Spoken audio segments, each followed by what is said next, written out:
Hi PE 578. This is my response video for week 5 on a debrief on the film Pelada. A brief summary of the film is there's this couple, Luke and Gwendolyn, who were soccer stars, and she called them has-beens, and really wanted to make it professionally, but found themselves not, and decided to chase another dream and travel around the world for a year. They raised money and just wanted to experience a different type of soccer, not the fame or the lights or the glamour of it all. They wanted to chase pickup games, which I thought was really cool, and explore that. So they did. They went to a bunch of different countries, played in different pickup games, and their whole journey, which I thought was cool, was in the beginning talking about how they wanted to make it professionally and they couldn't, and Gwendolyn actually gets an email inviting her to try out for a professional team, and so this is like her chance, her moment, and spoiler, she doesn't make the team. But at the very end of the film, it was really neat because she said that during their experience, she came across people who all wanted to make it professionally, and they all had the same dream, and they didn't end up there, and they were just fine, and they were happy playing the pickup games, and they enjoyed the soccer in their lives the way that it is. And so she basically said, if they can be happy, then so can I, and it's okay. And so they pursued different careers and but still play pickup games. So I thought, I really, really, really loved this film. It gave me such a greater appreciation for the sport and how it's played internationally, and how many people love the sport, and how people, from different countries will work 10 or 12-hour shifts and still play after work. Or they won't eat on their lunch break. They'll play soccer instead and eat on a tea break. So I thought it was really neat. So anyway, jumping into it, some of the ethical issues that they came across. So one of them in the very beginning, when they went to Argentina, they took the subway to the very end. They were seeking out a pickup game, and they came across a police officer who said, if you want to go down that alley, you can, but it's your life, not mine.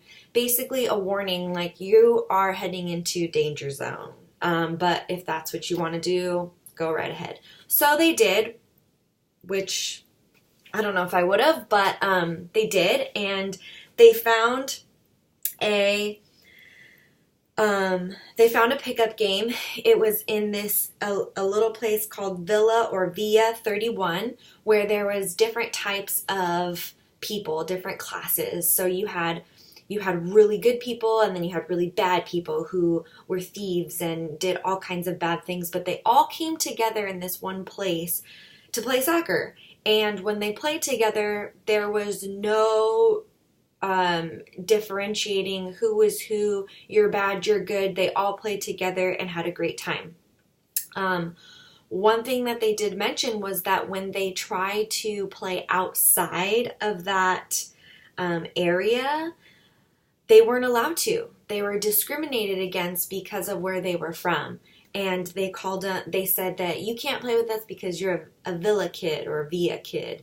And so regardless of whether they were a good person or a bad person, because of where they were from, they weren't allowed to play outside of there. So that was kind of their haven where they played. So that was one ethical issue early on in the film. Another one, so in the book, they talk about social class and sport participation, and Coakley mentions how the wealthier people are involved in certain sports like tennis or swimming or golf, and those are individual sports where you have to pay money, you have to pay fees, and that's why you see more upperclassmen in those types of sports. I found it interesting that in the film, the only time that they paid to play was in a prison. So this is like the place to play. If you were wanting to play soccer, it was at, I think it was called San Pedro prison. And this prison was very interesting because they described it as a small city. They could have their family come and live with them, and everybody inside was an inmate. So you had, it looked like a guard that was escorting them in. That was an inmate. They had to pay money to be a part of this game within the prison walls, and the person that they're giving money to was an inmate. So, and they interviewed a couple people and said that, everybody within San Pedro, you could find murderers, rapists, thieves. I mean, kind of scary, but I mean, at the same time, they were normal people living their lives. So yes, they were in prison, but then they also enjoyed this game of soccer, and I find it so bizarre that they got in and were able to play, but they did, and they actually paid money, which is even stranger. But so with that said, that was the only place that they paid. Everywhere else was free. And the book also talks about how you need money for the field, you need money for equipment, and the cool thing about each different country was they used whatever they had. So to make a goal, they used flip-flops or water bottles or cones, and they made it work. And so the cool thing about soccer is that you don't need a whole lot. And that's what they found. So that was another one. Let's see. So the third one was when their very last stop in Iran, where she couldn't play. And I found that really interesting that their whole journey, like they've both been able to play in every country that they visited except for Iran. And she had to wear, sorry, I don't know what it's called, but she had to cover her hair and she had to be fully covered, and was basically a spectator watching Luke play and develop these little relationships and camaraderie while they're playing soccer, and she just stood back. And so that was hard for her. And they did at one point, they tried to stretch their boundaries and say, we're just going to ask. We're just going to ask if she could play. If they say no, we won't. If they say yes, cool. And so they did. They asked. They even asked advice from their tour guide. The tour guide said, you can ask. It's frowned upon, but if you ask, great. If they let you, cool. If not, whatever. And so they did. They said yes, she got to play. And but then later on, I guess they were reported and the government found out, and it was this whole deal. And that one sank in for me because it just seems so unfortunate that women were not allowed to play. And we later find out, I mean, my heart is sinking as I'm watching this, her being a spectator and loving the sport so much and not being able to play. I'm just like, oh, that sucks. But then later you find out, she sends an email to a friend of a friend of a friend and finds out that there are women who do actually play in that country. And so she meets up with them and she gets to play, but the field owners gave them only 15 minutes. They gave them 15 minutes. They still have to stay covered. And one of the ladies said, sometimes we overheat, but you get over it because it's fun and we enjoy playing. So I thought that was interesting. I think that women in the U.S., or the book talks about how women in the U.S., we've come such a long way in sports, yet we're still at the bottom of the totem pole. I shouldn't say bottom. There's still improvement to be made. The book talks about, it goes into detail about pay, women's pay in professional sports, and that's just an outrage. And, you know, we talk about how men's sports bring in more money, and that's why they get paid more. But at the same time, men's sports also get more money put into them. They get more advertisement, they get more sponsorship, and so it's no wonder that they get more in return. And so I think that's where the imbalance is and the issue lies. And I just think, you know, it's really cool that they did this film and visited all these countries. And you see that across the board, everyone, for the most part, is not wealthy. They are on the lower class, and everybody has such a love and such a passion for this sport that they'll do anything to play. There was one, I forgot what country it was in.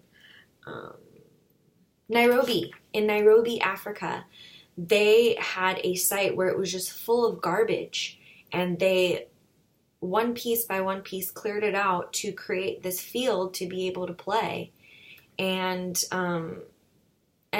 you know, like Gwendolyn mentioned, that there's still garbage around, but they still play. And so on a global scale, there are what I thought about as I'm reading after watching the film was that in sports there's such a bigger inequality, and at least for me, I don't really think about it, and I haven't thought about it. But when you take the Olympics, for instance, the book talks about how all these professional athletes are paid tremendous amount of money, yet the people who are making their equipment are getting $3 a day. And it's so, like, it kind of chokes me up because, whoa, did not mean to do that. It chokes me up because we don't realize how unequal and uneven things are. And when you see people like at work making your soccer balls and footballs, and then you see these professional athletes making billions of dollars, and then people can't eat on the other spectrum, it's really sad. And I feel kind of ignorant for not knowing that or realizing that, but it's real, and it's sad. But it's the world we live in. And the book also talks about how in the Olympics, the U.S. has over 2,000 medals, and 80 of the 204 participants have never won a medal. And it's all revolves around money. They give an example about a runner, her name is Lolo Jones, and the equipment and the money it takes to dissect her every footstep, the way it hits the ground, the way it comes off the ground, all of that costs money, and that gives her a training plan, a professional, precise training plan to be the best. Athletes in other countries don't have that luxury. They don't have the money to be able to do that. So it is no wonder that the U.S. has all these gold or medals and other countries don't. And it is mind-blowing. So those were the ethical issues. Sorry, I didn't mean to get choked up. Gosh, this video is long, but I really loved this film. I loved that sport, or the sport of soccer was a place for where everyone came together, and whether you were a spectator or a player, everyone just loved and enjoyed it. There was one place in Jerusalem where that was the only time that there was any type of tension, and it was a game between the Arabs and the Jews, and there was a lot of conflict. And one guy that they interviewed said, like, a lot of people say that, soccer, there's no politics in soccer, and there's no issues or drama and whatever. And he's like, that's BS, because there is. But that was the only place where we saw that. Everywhere else, it didn't really matter. And the coolest part is that in all these different countries, they're welcoming these two white Americans to play with them with no issues. They're like, you want to play? All right, let's play. And then once they saw that they could, it was like, okay. It was like they were accepting. So one of the things that Gwendolyn says is, sometimes you find the heart of a place at the field, and for a second you feel like you're a part of that place. And I thought that was so beautiful, is that you're finding the heart of a country on the field where they play soccer. You have all these different people that have different jobs and, different families and different lives, from firefighters and paramedics to moonshine brewers and I don't know. I mean, like, to inmates, and everyone comes together to play this game, and that's like where the heart of the country is, because everyone loves it. And they got to experience that. They got to experience the heart of different countries, because the field welcomed them. I think that's so cool. And on one hand, I envy them, and I am so jealous of the sport, because there is nowhere you can find a pickup game of water polo, let me tell you. It is extremely hard to find a pool and to find a bunch of people that are willing to play. There's just no way. There's so much liability and rules and everything. And so I'm really jealous that they can do that. Ugh. Okay, sorry. The last question is if I would have made any different decisions. One, I would not have bought those tickets in Sweden or wherever they were. That was my first thought. I'm like, dude, they're going to take advantage of you. You're buying fake tickets. And sure enough, they bought fake tickets. I don't know if that's an ethical issue. It should be, because they were taking advantage, and that is wrong. So I wouldn't have done that. And I'm on the fence about whether or not I would have asked to play in Iran. I feel like I'm an adventurer, and I always like see the good. I'm like, nothing could go wrong. Like, if my tour guide's saying I can ask, then I can ask. I'm going to do it. And so, but at the same time, when I was watching it, I'm like, oh, don't do it. So I'm torn. I don't know if I would have done that. There's part of me that feels like I wouldn't have, because I wouldn't want to risk it. I wouldn't want to get in trouble in another country, especially a country that we haven't really been friends with. So there's that. So yeah, I think those were the only two things that I would have done differently.